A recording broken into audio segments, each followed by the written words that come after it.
Olá, oitavo ano, tudo bem com vocês? Então vamos ver mais um conteúdo. Hoje a gente vai falar sobre eletricidade. Antes de começar a falar sobre eletricidade em si, vamos ver um pouco da história da eletricidade, né? O que os cientistas, os pesquisadores, ou mesmo os curiosos, né, fizeram para conseguir, né, controlar o processo de produção de eletricidade. A eletricidade tem elas de diversas formas, né? Temos aqui, por exemplo, o exemplo da energia elétrica, né? Ela é chamada de energia hidroelétrica, que é a força das águas que a produz, né? Ela é importantíssima, né? É chamada de rainha das energias. No entanto, que o processo da segunda revolução industrial foi marcada pela descoberta da energia elétrica e do biocombustível, no caso, combustível fóssil. Combustível fóssil, que é o petróleo. Então, segunda revolução industrial, eletricidade e combustível fóssil, que é o petróleo.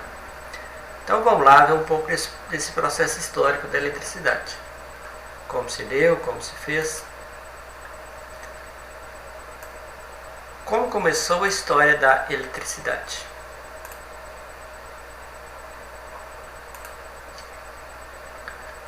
Aqui eu tenho um homem primitivo, né? Processo aí da descoberta do fogo, né? E o fogo foi descoberto através de uma fonte de eletricidade, no caso, né? Que uma tempestade, quando chovia, né, provocava raios. Raios sabemos que é uma descarga elétrica, e essas descargas elétricas colocavam fogo na floresta, né? Nas matas, por exemplo. Para os nossos antepassados, os raios eram manifestações da ira dos deuses. Eu não tinha conhecimento, achava que eram os deuses que estavam rebelando contra, né, contra eles. Seria uma manifestação de raiva dos deuses.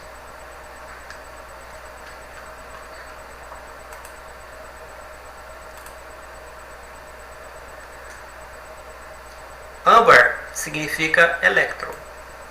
Isso em 590 a.C., com Tales de Mileto. Âmbar significa elétron, que se originou a palavra eletricidade, utilizada atualmente para se dizer que é a área da física que estuda fenômenos que ocorrem devido a cargas elétricas presentes na estrutura do átomo. Então eu já passei o átomo para vocês, a gente vai ver daqui a pouco, né?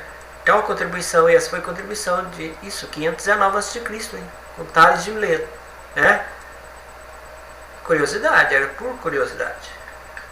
Foi, né? Por curiosidade. Porque o conhecimento era muito pouco na época. Cidade de Mileto, antiga colônia grega na Ásia Menor, atual Turquia. Âmbar significa elétron, que em grego que se originou a palavra eletricidade, utilizada atualmente para se referir à área da física que estuda os fenômenos que ocorrem devido às cargas elétricas presentes na estrutura do átomo.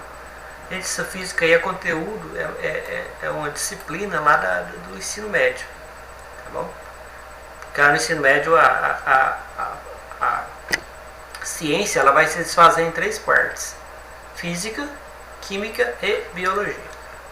Então física é uma dessas partes. Aqui está o átomo. O que é átomo mesmo?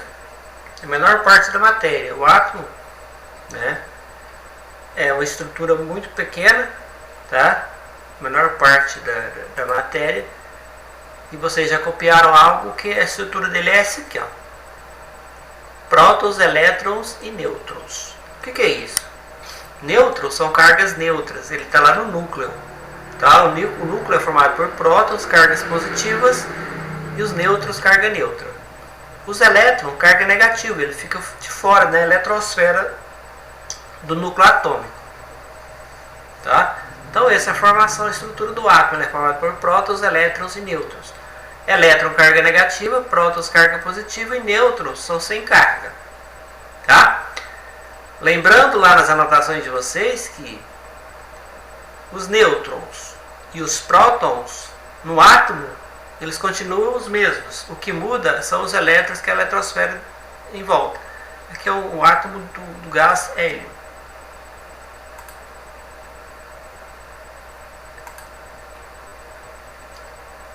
Aqui eu tenho a descoberta da eletricidade em si, né?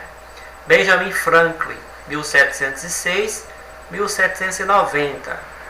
Benjamin Franklin realizando o famoso experimento da pipa. Benjamin Franklin, fazendo observações de tempestade, descobriu que tinha alguns elementos que produziam fogo. No caso seria o raio. Então o que ele fez? Ele pensou em fazer um experimento. Ele pegou uma pipa, ele fez o corpo da pipa de aço e pegou uma pequena linha e levou todo o cordão da pipa, né?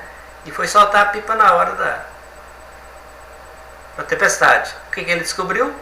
Que o raio, aquele clarão foi capturado pela pipa e ela veio, a descarga elétrica ela veio pelo fio que ele tinha colocado, né? A sorte que ele colocou segundo histórias, né? Ele colocou uma chave, tá? De prata e a descarga elétrica não passou para a mão dele. Então, a partir daí, ele descobriu que existia uma força da natureza que provocava, né, uma dinâmica diferente, né? No caso, seria o início da descoberta da eletricidade. Aqui está a questão das nuvens, né? Você já estudou que os raios, eles acontecem de cima para baixo, de baixo para cima e de uma nuvem para outra, né? O raio de cima para baixo é esse que a gente vê comumente aí, né? Porque são trocas de cargas elétricas. Quando a carga elétrica positiva tem em cima e a negativa embaixo, né, produz descarga elétrica, né?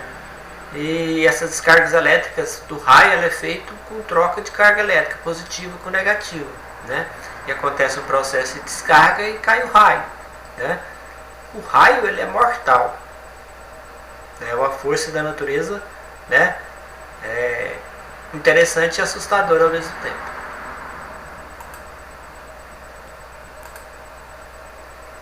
Aqui eu tenho a descoberta da pilha, Alessandro Volta, e a pilha voltaica. O primeiro gerador de energia elétrica a funcionar através de uma reação química. O que ele colocou? Os dois terminais positivo e negativo, disco de cobre, cartão ou tecido e disco de zinco. Isso produziu, né, uma pequena porção de eletricidade, né? Então até hoje pilha e bateria são elementos que guardam energia elétrica. A energia elétrica tem um grande problema, não tem como ser guardada, né? Você não tem como se armazenar, só em pequenas quantidades, como eu falei para vocês: bateria de automóvel, bateria de celular e a pilha, né? Mas esses elementos, eles têm a carga elétrica lá dentro, elas consomem, e para colocar de volta tem que fazer o processo de ligar a tomada, igual a bateria do celular, por exemplo, tá? Agora, essas produzidas em hidroelétricas, no mesmo momento que ela é produzida, ela é consumida. Essa que estou utilizando aqui, ó, a lâmpada daqui de casa, e o computador ligado, está sendo produzida em serra dourada nesse momento, está sendo produzida e está sendo consumida, né? O problema da eletricidade maior é que não tem como armazenar. Armazena, mas em pequenas quantidades.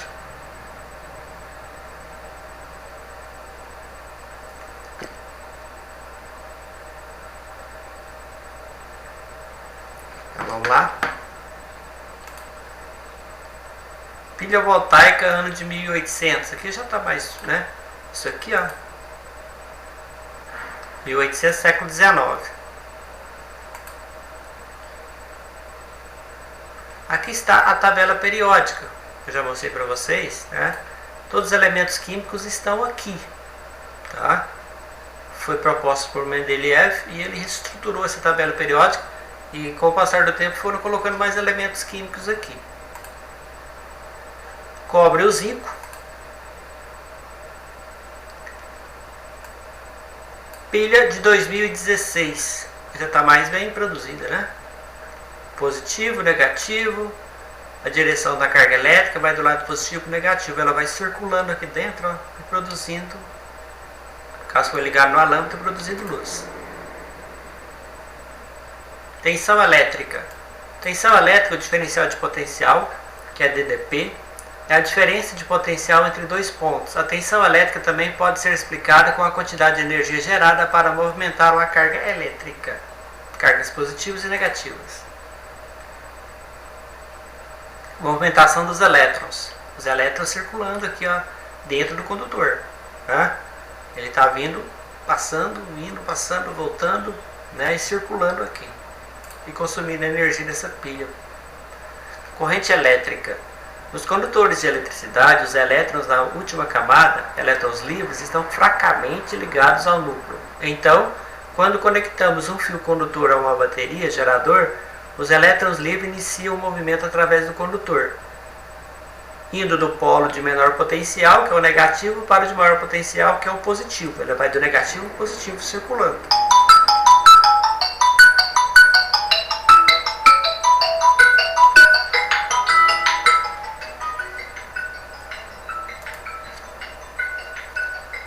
Aqui está os elétrons livres, aquela camada de fora.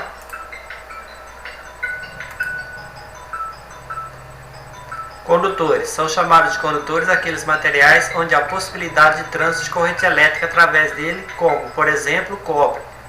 Este é um elemento químico que possui dois elétrons na última camada, os quais são fracamente ligados ao núcleo. Dessa forma, o ferro se forma um condutor de eletricidade. Aqui eu tenho então um condutor, são os fios, né? Os fios de eletricidade, são os fios de cobre, porque a energia elétrica, para ela chegar até a minha casa, tem que ter um condutor. E esse condutor, para a energia não dissipar, é o cobre.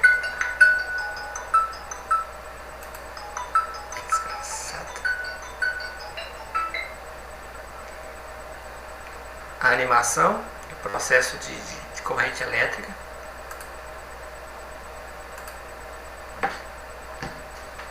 Resistência elétrica. A resistência elétrica também pode ser caracterizada como a dificuldade encontrada para que haja passagem de corrente elétrica por um condutor submetido a uma determinada tensão. Se quer mais aprofundado na física, vocês vão ver lá no ensino médio. Isolantes.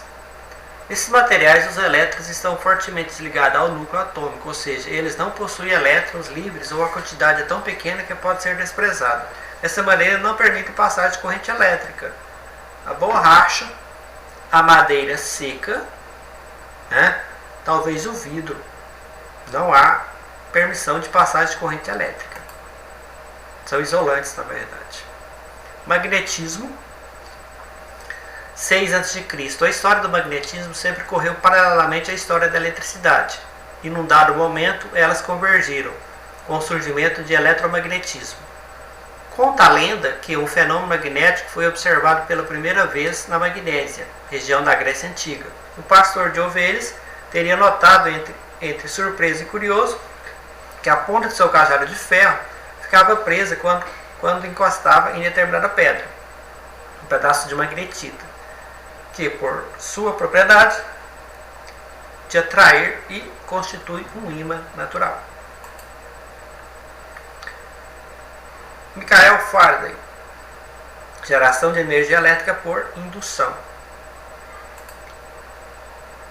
Transformadores. São dispositivos capazes de aumentar ou reduzir os valores de tensão e corrente. Então, os transformadores, ela aumenta a tensão da corrente, passa ela de 110 para 220 ou diminui de 220 para 110.